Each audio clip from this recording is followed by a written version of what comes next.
And now, last but not least, part 5 of our unit on bridges includes a whirlwind tour of Eastern Europe. Now, Eastern Europe is fascinating. Remember that from World War II on, an iron curtain fell between the western part of Europe and the eastern part. And Winston Churchill was the man who was famous for declaring the Iron Curtain that was created by communism and the Soviet Union to basically keep out capitalism, to keep out any sort of negative influences, meaning anything that would make people in the Soviet Union and the countries that it controlled, anything that would make those people feel dissatisfied with their life. They kept out things like Coca-Cola and McDonald's until the people realized that those things were kind of nice, and then the Soviet Union allowed a few of those influences from the West to come into their sphere of influence. A sphere of influence is the area that you control. And so the Soviet Union had a sphere of influence, and the United States had a big sphere of influence as well. And Europe was divided by an Iron Curtain from 1945 all the way really until 1989 and 1990. And again, that's exciting to me because I remember when the curtain fell. And people in the East started leaking out of the countries that had been controlled by communism. They were coming into Germany and the other Western nations like Austria. And so we need to talk about what happened to those Eastern European nations. And there are many of them. During the time of World War I, it was basically the Austro-Hungarian Empire that controlled many of these tiny countries, or the Russian Empire. And so after being controlled for so long, those countries were ready to break free and have their own identity. So the first group we're going to talk about, I'm going to call them the Carpathian tigers, referring to those Carpathian mountains that kind of curve into Eastern Europe, and I told you about Dracula and Transylvania and all those things. But honestly, that's not really fair. That's just another sign that there has been a curtain. Even before the Iron Curtain, there was a curtain between Western Europe and Eastern Europe. So let's talk first, moving east from Austria and kind of north and kind of south. So we're going to talk about Czechoslovakia, which was a country from World War I all the way through World War II. Although during World War II, Hitler took over what is today the Czech Republic, and it's also called Czechia. And Slovakia then became the Slovak Republic at that time. But then after World War II, they were back to being Czechoslovakia, and largely they were dominated by the Soviet Union. So it's just one country at that time, but now it is two, because they are free of the influence of the Soviet Union. So Czechia today is known for its manufacturing industry, and for a long time, it's been known for its aircraft engine production, but it's also become a major automobile producer. And so the Czech Republic, again, also known as Czechia, is quite a wealthy nation, and the buying power that people have there, it ranks near the top of the European Union, and the European Union in general is quite a wealthy part of the world. So this is coming from a time when the Czech Republic was very poor, when they were controlled by communism and the Soviet government as a satellite. We call them satellites of the Soviet Union. Well, now that it's broken free, it's incredible how it's per capita income has gone up. Per capita means per head, per person. So this is encouraging. It shows that when freedom is given to a group of people, that development is possible. But one thing has to be said. Czechia has a very highly educated workforce. And this actually comes from the free education that many people received starting under the time when they were controlled by the Soviet Union. And many of the countries in Eastern Europe had universal education and literacy, high literacy rates, and everyone had the ability to work, and there was universal health care. And so their health needs were being taken care of. And this is maybe something that the United States needs to learn from. So again, the people in Czechia have seen increasing incomes. There is a very low unemployment rate, 2%, lower than the United States right now at our best. And so this again is a sign of a rapidly developing economy, about 4% growth. Now, those numbers don't have to mean anything to you, but just know that in the US, we're really excited when we can have 4% growth every year. And the capital of Czechia is Prague. It is a beautiful place, and it was not bombed, not destroyed during World War II.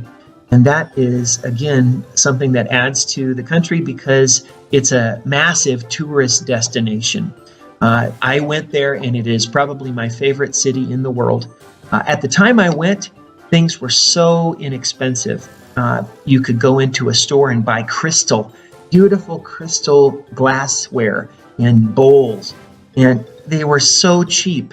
And you could also get things that were from Russia, like those Russian nesting dolls. You could get them for pennies. It was unbelievable. And of course, now things have developed quite a bit, and things are much more expensive for tourists going there, but they're beautifully made objects. So remember, Czechia has developed very well since being given freedom. And you should know that in 1968, Czechoslovakia tried to gain more independence from the Soviet Union, the USSR, and eventually their Prague Spring, it was called, was put down by the Soviet Union and was not successful. And it wasn't until 1989 that there was another revolution called the Velvet Revolution. And the Velvet Revolution was successful, and a playwright, a writer of plays, became the president of the country. His name was Václav Havel. So that's a name to remember. Let's move then to Slovakia, which is kind of the partner of Czechoslovakia. And so you have Czechia and you also have Slovakia. Slovakia is also an amazingly developed country now, even though before it was very industrial. The air pollution was unbelievable. They burned brown coal and the air was just thick with dirt and grime, and it was very bad. But both Czechia and Slovakia have become very environmentally friendly or sound. They want to improve their environment and protect their nature. So Slovakia is known as the Tatra tiger because of the Tatra mountains that cross Slovakia, and that's part of the Carpathian mountains. So both Czechia and Slovakia have become major automobile producers.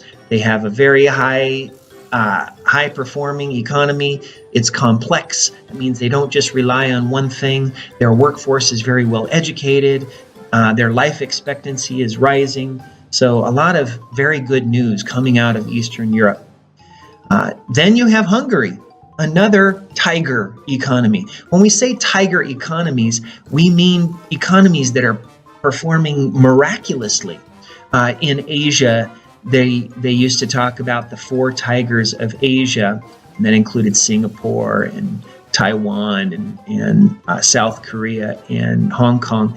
And so those economies were extremely strong in the 1960s and 1970s.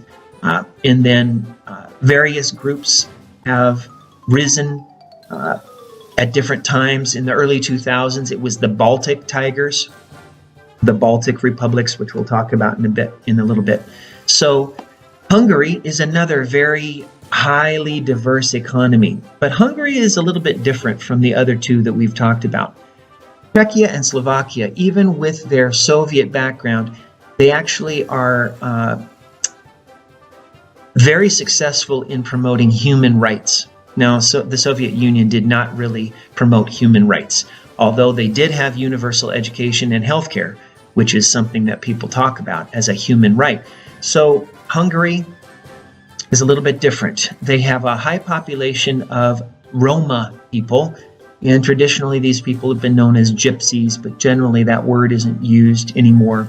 The Roma people make up a sizable part of the population of Hungary in the north, and there is discrimination against those people. And so human rights are not as strong in Hungary, and the government has not been stable.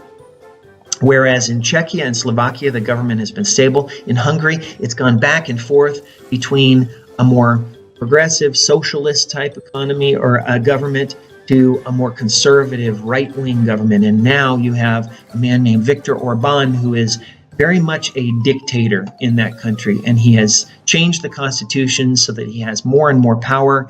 And Hungary is famous recently for, actually infamous, it's a negative thing, that they have resisted taking in immigrants from the Syrian civil war.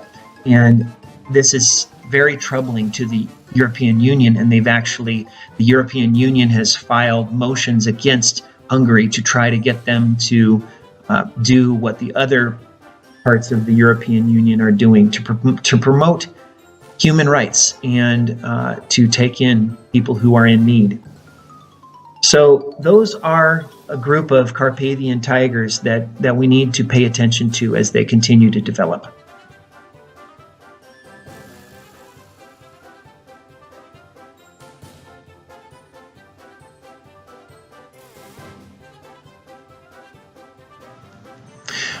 Okay, let's move on now from the Carpathian tigers, who have been so successful in Eastern Europe, to a Western European nation that is the southern half of the Balkan Peninsula, Greece. Greece is the birthplace of Western civilization. In fact, so much of what we think and say comes from the Greeks. Our alphabet comes from the Greeks, first the Phoenicians and then the Greeks. And so much philosophy and our style of government in democracy. And remember that the Romans basically adopted Greek culture and then spread it. Alexander spread it all over Europe, and the Romans continued to support it. And we need to understand that Greece is our great-great-great-great-grandpappy. And so what happened to Greece? After the fall of the Roman Empire, we know things changed dramatically. There were groups that were migrating tribes. We have the Mongols, we have the Huns, all different groups of people who were moving across Eastern Europe and into the Balkan Peninsula. And when that happened, Greek culture changed. And the identity that Greece had under people like Alexander the Great and during the golden age of Athens, all of that was left behind. And during the 1800s, Greece had been taken over by a Muslim empire, and that empire was the Ottoman Empire, centered in Turkey. And as a result, Greece was an occupied land, and the people there, many of them were still Christians. They had maintained their Christian faith, but their rulers weren't Christian. And it was a time when many in Europe wanted to support the Greeks and their quest for independence and their quest for freedom. And they thought of it as a religious issue in many cases. And so the British wanted to support Greek independence. And one of the most famous was named Lord Byron. He was a poet, and he was also a part of the nobility. He was a lord, but he went and he gave his life to fight for Greek independence. And eventually the Greeks did gain their independence, but their country was still not as developed as countries like France and Germany and the UK. So that brings us to the 20th century.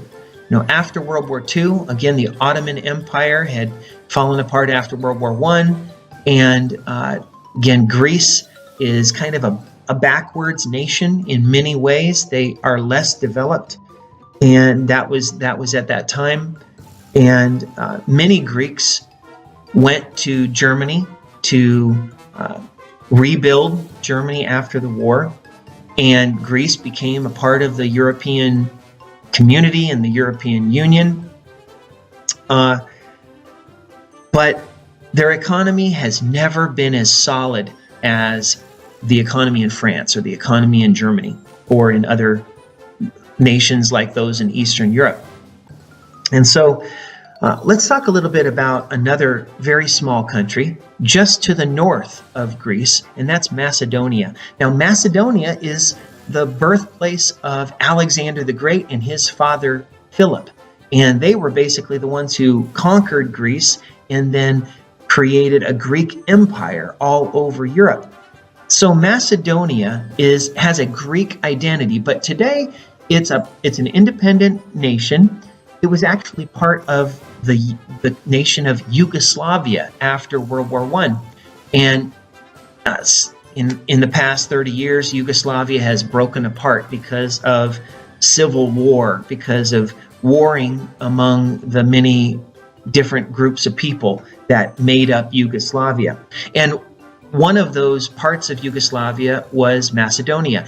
Well, Greece also has a province that's called Macedonia. So you have a Macedonia in Greece, and then you have a Macedonia that is an independent nation now. And there's been a dispute about the name Macedonia. Who gets to call their country Macedonia? I guess it's a little bit like what happens in Korea, which is the real Korea. And so this is what has been happening in the Balkan Peninsula. When we talk about something being Balkanized, it means that everything is breaking apart because you have all these little pieces, and sometimes those pieces are forced together. And that happened when the country of Yugoslavia was created after World War I. And people weren't happy about it because they had many different religions, many different languages, many different ethnic groups or even racial groups. And so the Balkans today means all those little pieces that are jammed together on the Balkan Peninsula. Now, as we understand that current state of affairs in the Balkan Peninsula, we also remember the glory of ancient Greece. And it's kind of hard to understand, how did Greece go from being to controlling the world to basically being a weak economy that sometimes has economic problems. And that is what happened after the Great Recession of 2008 in the United States. That spread, just like it did in Portugal. Greece had borrowed a lot of money to pay for social programs like universal health care, education, and they borrowed so much, and then when the economy took a nosedive, they were unable to pay back their debts. And they had to appeal to the IMF and the World Bank and try to get money. And those financial institutions told Greece, you need to have a balanced budget. You need to bring down salaries and bring down costs, and we call that austerity. And so Greece and Portugal and Ireland are the three economies that struggled most because of that Great Recession.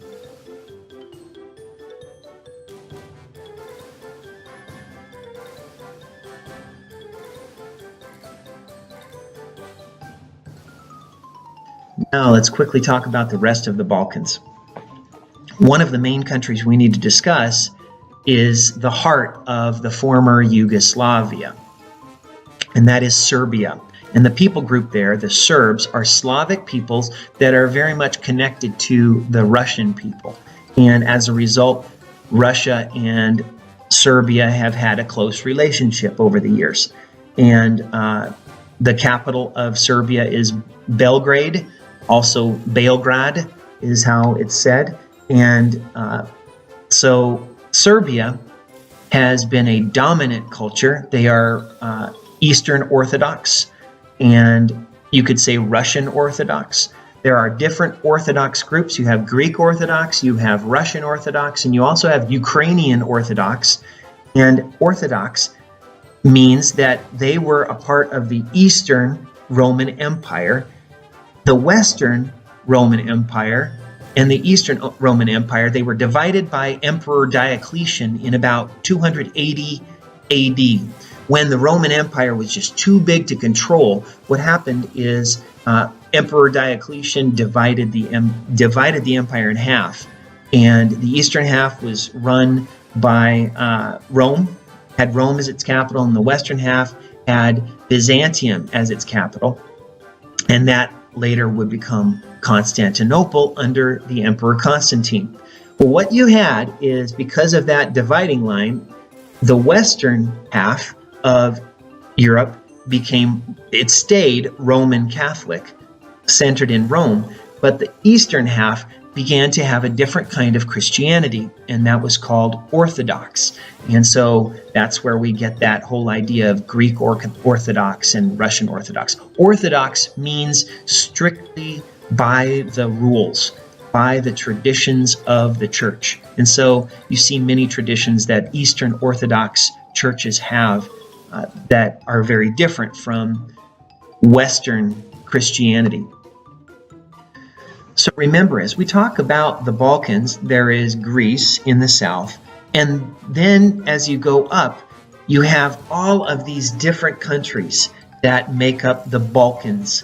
And so Serbia is one of those, but you also have smaller groups. They're not so small, but they're smaller than Serbia. You have Croatia, you have Slovenia, and those three were a part of Yugoslavia, along with Bosnia and Herzegovina and Montenegro.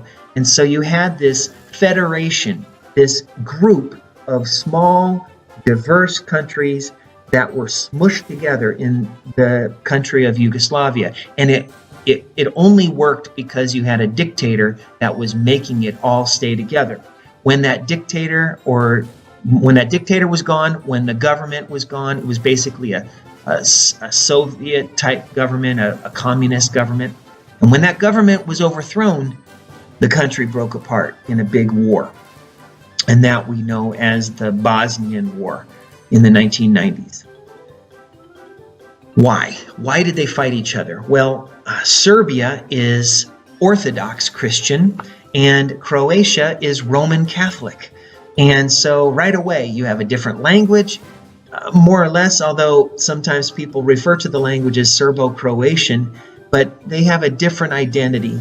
And Slovenia was the first group to break away because they were very much like Austria or Switzerland, a very rich country, a rich portion of the country that wanted to get out of that mess as soon as they could. So unfortunately, what ended up happening, I shouldn't just say unfortunately, tragically, horribly, what ended up happening is ethnic warfare, and even a term came from that called ethnic cleansing, where one group of people wanted to get rid of the other group of people. The Serbs wanted to get rid of the Croats, the people of Croatia. And both of those groups wanted to get rid of any Muslims. And that is the terrible, tragic story that we'll talk about when we discuss Bosnia and Herzegovina. So it wasn't just Catholic versus Orthodox. It was also Christians versus Muslims, and horrible things happened as a result.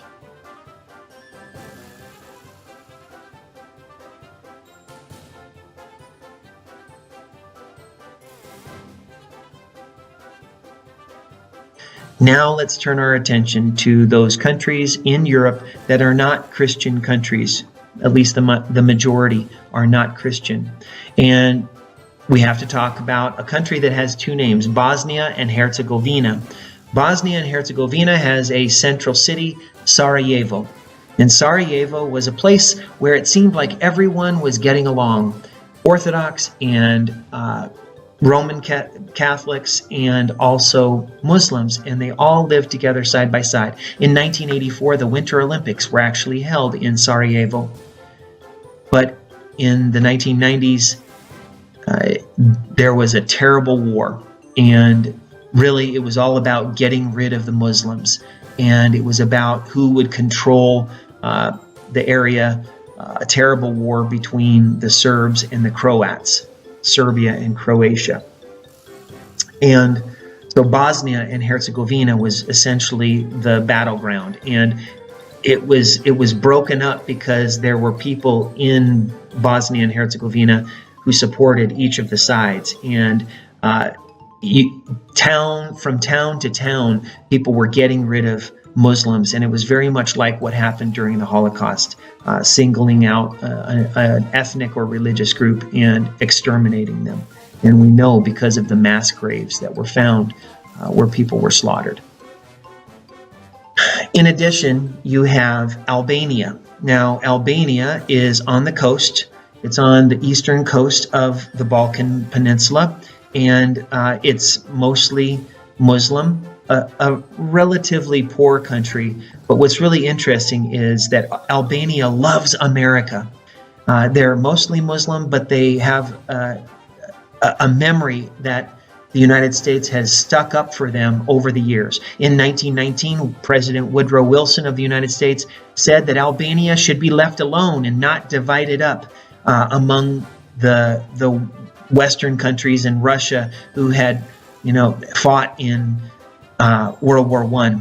And so Albanians remember that Wilson saved their country, and so many people named their children Wilson as a tribute to him. Well, again, in our day, there has been another war in the late 1990s. After the Bosnian War, there was another war where Serbia again wanted to get rid of people in a portion of their own country called Kosovo. And there were people there who were ethnically Albanian. They weren't in Albania, but they were ethnically Albanian. And again, the United States, President Clinton said, we will fight for those people in Kosovo and protect them. We will not let genocide happen. Genocide is when you murder an entire race of people. And so as a result, Kosovo today exists as a country, and it's not recognized by everyone. And the United Nations needs to have peacekeepers in Kosovo to keep the Serbian army from coming back in, and the same things to happen. The cycle of history is a cycle of violence, sadly. And so please remember Albania and Kosovo as largely Muslim countries, and Albania remembers how people have stuck up for them, and I would pray that would always be the way that we would respond to crises like that.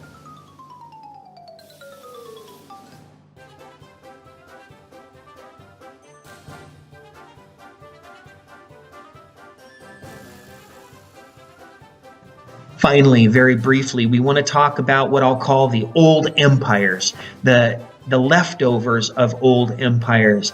And one country we haven't discussed is Poland. Poland is a very significant nation. It has been ruled by different empires over the years, by the Russian Empire, by the Austro-Hungarian Empire, by Germany. It's been controlled. And so the Polish people are very very clear that they want to be independent and they want to control their own destiny, and they fight back against any pressure from Russia or pressure from Western Europe to change the way they are. You know that Auschwitz was a concentration camp in Poland, and it was a place where Jewish people were murdered, and that is a scar in Poland. And some people in Poland want to get rid of it. They want to get rid of that memory because they don't want to be remembered as the place of the Holocaust. But this is where all of us as the human race, we need to stand up and say, this can't be erased. You can't get rid of this memory because we all need to remember this. So Poland has been a developing economy and has again emerged from the period of the Cold War and being controlled by the Soviet Union as a satellite.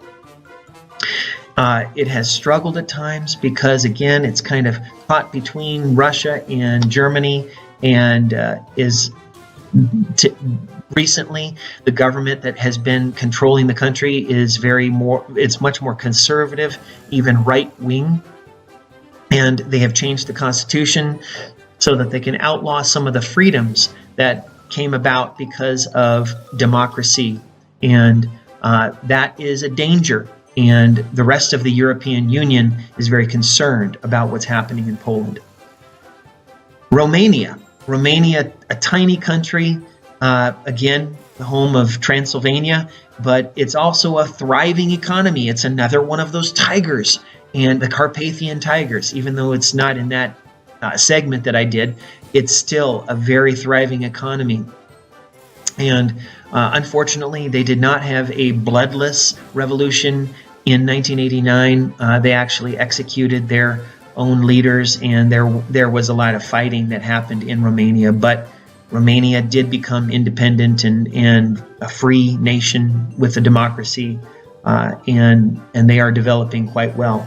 Bulgaria is also a country that has emerged from the shadow of communism. It's not thriving quite as much as some of the other countries in Eastern Europe, but it's coming along. Finally, we need to talk about the Baltics. The Baltics are up along the Baltic Sea. 3 countries, Latvia, Lithuania, and Estonia. They're tiny countries, and generally they've been dominated by Russia. There's always this threat that Russia could quickly take them back, kind of as they have taken back part of Ukraine. And Ukraine maybe should be mentioned here. Georgia should be mentioned here as former Soviet republics that are not exactly a part of Europe, but they're caught in between. And so the Baltic republics are very much caught in between. They also have a very Protestant tradition as opposed to the Orthodox religion in Russia. And so the Baltic nations are very interesting. And finally, we have 3 tiny countries in Europe that we need to mention. Monaco, which is kind of Europe's playground on the Mediterranean, close to Nice in France, which is a very kind of a resort city in France. And Monaco and Monte Carlo, the area where there's a casino, is very famous. Very high standard of living. It's a monarchy.